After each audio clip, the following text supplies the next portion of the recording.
Have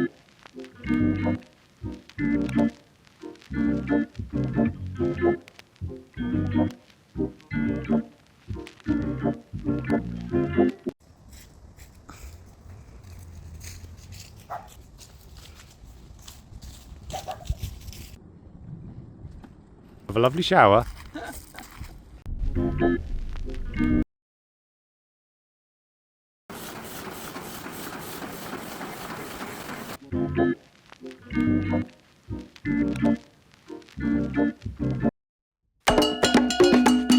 In that box is everything you need to run a motorhome.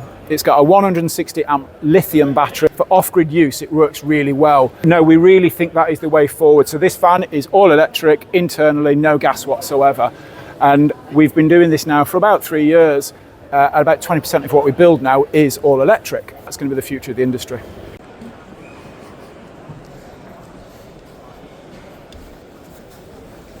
Meli, what are you up to?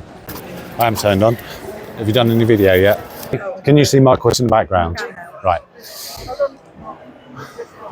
We've got something new to show you. It's new to the show. Actually, it's new to the UK. Spanish manufacturer Panama has created a hybrid. It's got the 229 brake horsepower petrol engine. We've got the 180 horsepower engine in our Transit Custom. Trust me, that's going to be really fast. You've got your EV charging point, And then delete it.